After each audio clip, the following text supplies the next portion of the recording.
Hello friends, मैं हूं Arun Sharma, commerce अब उदयपुर से। हमारे एक कोर्स सब्सक्राइबर हैं रोहित कुमार सिंह। इन्होंने एक बहुत अच्छा प्रैक्टिकल केस यहाँ पर मुझसे पूछा है। मैंने मेरी व्हाट्सअप स्क्रीन भी आपके सामने ओपन कर रखी है।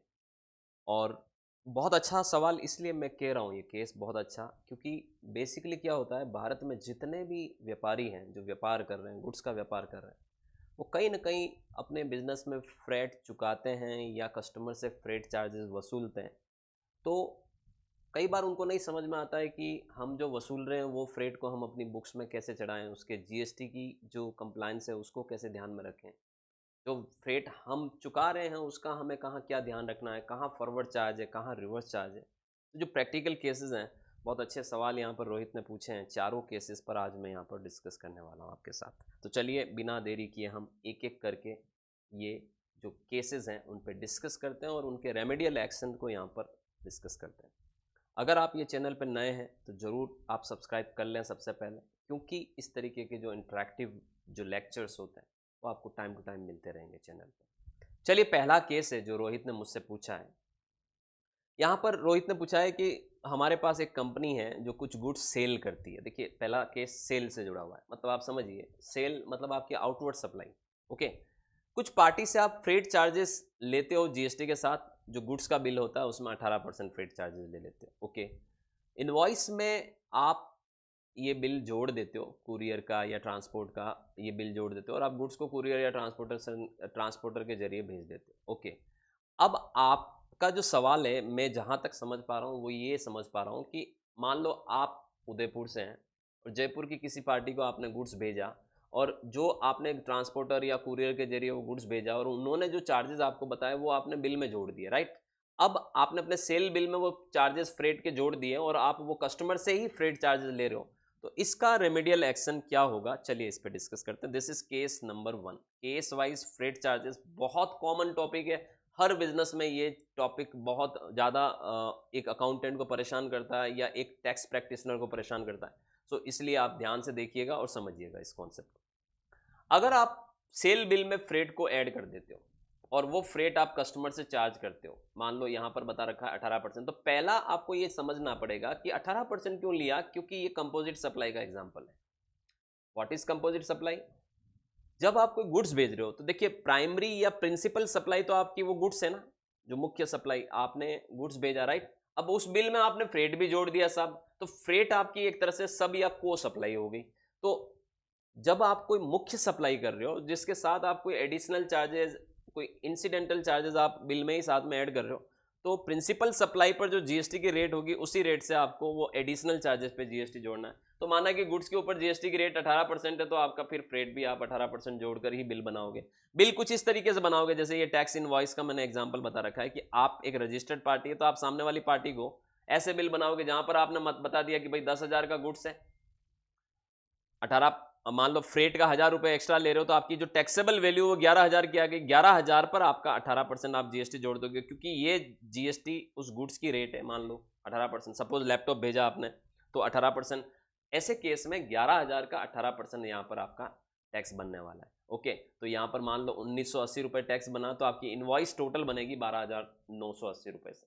अब आप अपनी बुक्स में इसको एंट्री कैसे पास करोगे? कस्टमर का अकाउंट आप डेबिट मार दोगे 12,980 रुपये से, सेल बता दोगे 10,000 रुपये से, और यहां पर जो फ्रेट का चार्ज जो लेजर बनाओगे, याद रखिएगा आपको स्पेसिफाई करना पड़ेगा कि ये फ्रेट ऑन सेल है। और इसका ग्रुप आप डायरेक्ट इनकम भी डाल सकते हो, या ज़्यादा बेटर है कि आप सेल ही डालो इसको, ताकि आपको आपकी ट्रेडिंग अकाउंट में निकल कर आ जाए कि आपने टोटल सेल के साथ कितना फ्रेट वसूल किया। That is your direct income. Okay, so यहाँ पर 1,000 रुपये आपने उसके जोड़ दिए और टोटल मिलाकर आपने आउटपुट जीएसटी जोड़ दिया 1,980। ये सब मिलाकर आप अपनी पार्टी से, कस्टमर से लेने वाले हो। तो ये तो हुआ आपका एंट्री और ये हुआ आपका इनवॉइस फॉर्मेट, बिल का फॉर्मेट। ऐसे आपको बिलिंग करनी होगी हमेशा।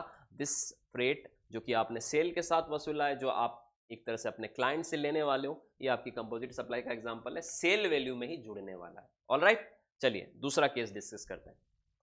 रोहित ने जो सेकंड केस पूछा है यहां पर पूछा है कि कुछ बिल बिना फ्रेट चार्जेस के बनते हैं। ओके, गुड्स को ट्रांसपोर्टर या कुरियर के जरिए हम भेज तो देते हैं, राइट। 50, 60 या 100 रुपए आप डॉकेट चार्जेस के उस कुरियर कंपनी को या ट्रांसपोर्टर को पे भी करते हो। और वो ट्रांसपोर्ट या वो कुरियर वाला उस माल को कस्टमर तक पहुंचा देता है और दैट्स इट। आप पार्टी से वो पैसा नहीं लेते। इस सेकंड केस से देखिए, पहले केस में और सेकंड केस में डिफरेंस सिर्फ ये है कि पहले केस में आपने बिल में जोड़ देना, पार्टी से लेना वो पैसा। दूसरे केस में जो कुरियर के चार्जेस लग रहे हैं वो आपने बिल में नहीं जोड़े, आपने अपने बिहाफ पर उसको चुका दिया। देखिए, अपने बिहाफ पे चुका दिया और अगर अपने पार्टी से नहीं ले रहे हो, इसका मतलब ये तो आपके लिए खर्चा हो गया एक तरह से। तो ऐसे केस में आपको क्या करना होगा? केस नंबर 2, अगर ट्रांसपोर्टर और कुरियर कंपनी को आप कुरियर या डॉकेट चार्जेस पे कर रहे हो, तो पहली चीज तो ये होगी कि ये आपके लिए इनडायरेक्ट एक्सपेंस हो गया, क्योंकि आपको कस्टमर से वसूल नहीं रहे होते, या ए फ्रेट आउटवर्ड माना जाएगा आपके लिए। याद रखिएगा, आपने नाम जरूर सुने होंगे, कैरीज इनवर्ड, कैरीज आउटवर्ड। तो जो परचेज करते वक्त अगर आप कोई चुका रहे हो तो दैट इज इनवर्ड। सेल करते वक्त अगर आप अपने पॉकेट से कुछ चुका रहे हो तो वो आउटवर्ड, यानी this is the indirect expense. ये आपका इनडायरेक्ट एक्सपेंस की कैटेगरी में चला जाएगा। अब सवाल ये आता है कि ट्रांसपोर्टर आपको अगर रजिस्टर्ड है या कुरियर कंपनी रजिस्टर्ड है और अगर वो जीएसटी का बिल दे रही है सपोज, तो कोई दिक्कत वाली बात ही नहीं है, उस पर जीएसटी जाएगा और आपको उसकी इनपुट भी मिलेगी। लेकिन अगर जीएसटी का बिल नहीं दे रही है, छोटा ट्रांसपोर्टर है, कोई ऑटो वाला है ना, तो वो अगर आपको बिल नहीं दे रही तो भैया लाइबिलिटी बनेगी आरसीएम के अंदर, आपकी रिवर्स चार्ज मैकेनिज्म एप्लीकेबल हो जाएगा। आपने ये नियम जरूर पढ़ा होगा कि अगर रेसिपिएंट रजिस्टर्ड है और ट्रांसपोर्टर अनरजिस्टर्ड है तो जो ट्रांसपोर्टेशन चार्जेस ट्रांसपोर्टर को आप चुका रहे हो उस पर रिवर्स चार्ज में आपकी लाइबिलिटी बनती है। लेट सपोज चेक करते हैं एग्जांपल को, कि जैसे मान लो कुरियर, डॉकेट या फ्रेट चार्जेस हमने चुकाया एक अनरजिस्टर्ड ट्रांसपोर्टर को या कुरियर कंपनी को, तो उस केस में आपने पहली एंट्री तो पास कर दी, ये charges account debit to bank, right, इसका ग्रुप इनडायरेक्ट एक्सपेंस डाल दो आप। दूसरी एंट्री आपको अपनी आरसीएम में लाइबिलिटी और आईटीसी बुक करने की डालनी पड़ेगी, increase of your tax liability and increase of your input tax credit. ये जीएसटी एडजस्टमेंट का पार्ट है, ये एंट्री आपको पास करनी पड़ेगी, जहां पर आप ये एंट्री पास करोगे RCM GST input account debit to output RCM GST या आरसीएम जीएसटी आउटपुट। ठीक है, तो इनपुट का मतलब तो आपकी एक तरह से आईटीसी बनेगी जो आप 3B में क्लेम करोगे, और आउटपुट जो है वो भी आप 3B में दिखाओगे और उस पर आप सामने से चल के टैक्स पे करोगे। और इस केस में ये जो पहला वाला आपने चार्जेस चुकाया, आपको सेल्फ इनवॉइस बनाने की जरूरत है, ताकि आपको याद रहे जीएसटी 3B भरते वक्त कि मुझे इस पर रिवर्स चार्ज में टैक्स चुकाना है और बाद में उसी रिटर्न में मुझे आईटीसी क्लेम करना है। तो ये आपको ध्यान में रखना बहुत जरूरी है। और इन दोनों के जो लेजर के जो ग्रुप बनने वाले हैं वो दोनों के ड्यूटीज एंड टैक्सेस ही बनेंगे, लेकिन ये इनपुट है तो ये डेबिट बैलेंस चलेगा और ये आउटपुट है तो इसका बैलेंस क्रेडिट चलेगा। ये आपको ध्यान में रखना। Okay, this is case number 2। Now 3, तीसरे केस में यहां पर पूछा गया मुझसे रोहित द्वारा कि केस में हम अपने फिनिश गुड्स के लिए रॉ मटेरियल खरीदते हैं मार्केट से, राइट, ठीक है, ट्रांसपोर्ट से आता है वो माल, ओके, हम उसका भाड़ा कैश में चुका देते हैं, ऑल राइट। ट्रांसपोर्टर के यहाँ godown charges, loading charges, unloading charges, factory के वेयर हाउसेस के जो लोकल फ्रेट वगैरह है वो हम चुकाते हैं, और जैसे कि ऑटो पिकअप वगैरह छोटी गाड़ी से आप जो माल आया है उसका आप पेमेंट करते हो। देखिए, जहाँ तक ये सवाल आपने मुझे पूछा है वो ये पूछा है कि मैं जहाँ तक समझ पा रहा हूँ कि रॉ मटेरियल खरीदने पर आपने जो फ्रेट, गोडाउन चार्जेस या लोकल ट्रांसपोर्ट वगैरह के जो चार्जेस चुकाएं उसका क्या ट्रीटमेंट होने वाला। देखिए, समझिए, ये आपके लिए एक तरह से इनवर्ड सप्लाई है, मतलब परचेज है, और ऑब्वियस सी बात है बिजनेस यूज में ली गई परचेज है, आईटीसी के लिए तो हकदार हैं आप, और हर हाल में मिलेगी। सर कैसे मिलेगी? अगर आपका जो गोडाउन ऑपरेटर है, वेयर हाउस ऑपरेटर है या जो ट्रांसपोर्टर है उसने आपको जीएसटी बिल दिया सपोज, तो फिर कुछ सोचना ही नहीं है, वो आपको उस पर इनपुट मिलने वाली है, ऑब्वियस सी बात है, जीएसटी बिल दिया तो वो बिल कुछ इस प्रकार का हो जाएगा, freight charges account debit, input GST account debit to bank, ठीक है, और ये इनपुट आप क्लेम कर पाओगे 3B में। आईटीसी के लिए आप एलिजिबल हैं, जो भी टैक्स वो ले रहे हैं उसकी आप इनपुट ले लीजिए, क्योंकि वो ले रहे हैं आपसे टैक्स, मतलब सीधी सी बात है, उन्होंने जीएसटी में रजिस्टर्ड होंगे तभी तो वो आपसे टैक्स ले रहे हैं। दूसरी चीज, अगर आपने ट्रांसपोर्टर ने आपको कोई बिल नहीं दिया, सपोज छोटा ट्रांसपोर्टर, ऑटो वाला है, पिकअप वाला है, तो लोडिंग टेम्पो वाला है, उसने आपको बिल नहीं दिया, तब भी भैया आपको बिल बनाना पड़ेगा। सेल्फ इनवॉइस बोलते हैं ना, एक वर्ड सेल्फ इनवॉइस, आपको खुद को ही बिल बनाकर उस पर रिवर्स चार्ज में टैक्स पे करते हुए आईटीसी क्लेम करनी होगी। आईटीसी तो आपको हर हाल में मिलेगी, बस समझना इतना सा है कि फॉरवर्ड चार्ज में दिया है या रिवर्स चार्ज में देना है। फॉरवर्ड चार्ज में दिया है तो आईटीसी क्लेम कर दो 3B में, वैसे भी वो 2B में रिफ्लेक्ट करेगा आपके। और रिवर्स चार्ज में अगर आपकी लाइबिलिटी बन रही है तो याद रखिएगा, ट्रांसपोर्टर छोटा ट्रांसपोर्टर है, जीएसटी में नहीं रजिस्टर्ड है, तो जीएसटी 2B में नहीं आएगा वो मामला, लेकिन आप अपनी बुक्स में एंट्री चढ़ा रहे हो, एक्सपेंस दिखा रहे हो, तो ऐसे केस में आप सेल्फ इनवॉइस बनाइए, आरसीएम में जीएसटी 3B में आप अपनी लाइबिलिटी वाले कॉलम में जाके डालिए कि ये मेरी लायबिलिटी है, और फिर आईटीसी वाले कॉलम में जाके बोलिए कि ये मेरी आईटीसी है, और आप अपनी बुक्स में उसका रिकॉर्ड जरूर लें। याद रखिएगा। एंट्री कैसे करोगे ऐसे केस में? आप पहली एंट्री तो आप यहाँ पर अपनी जो अकाउंट इनवॉइस में परचेज में एंट्री पास कर दोगे, freight charges account debit to bank, ठीक है। और उसके बाद दूसरी एंट्री आपको जीएसटी एडजस्टमेंट की करनी पड़ेगी, जहां पर आप इनपुट दिखाओगे आरसीएम में डेबिट मारोगे, और आउटपुट आरसीएम लेजर को आप क्रेडिट मारोगे। ये आपकी आईटीसी बढ़ेगी आपकी बुक्स में, ये आपकी लायबिलिटी बढ़ाएगा आपकी बुक्स में, और जब आप चालान बनाकर आरसीएम की लायबिलिटी पे करोगे तब output RCM GST account debit करते हुए टू बैंक कर दोगे। सो ये आपका केस नंबर 3 है, याद रखिएगा। कोई भी छोटा ट्रांसपोर्टर ही क्यों नहीं हो, अगर आपकी बुक्स में ट्रांसपोर्टर को चुकाए जाने वाला पेमेंट दिखा रहे हो, आप फ्रेट चार्जेस दिखा रहे हो, तो रिवर्स चार्ज में आपकी लायबिलिटी बनेगी। कोई लिमिट नहीं है इसकी, आप ये मान के चलिए 100 रुपये दिया तो भी आरसीएम में लायबिलिटी चुकाइए। ओके, आगे बढ़ते हैं।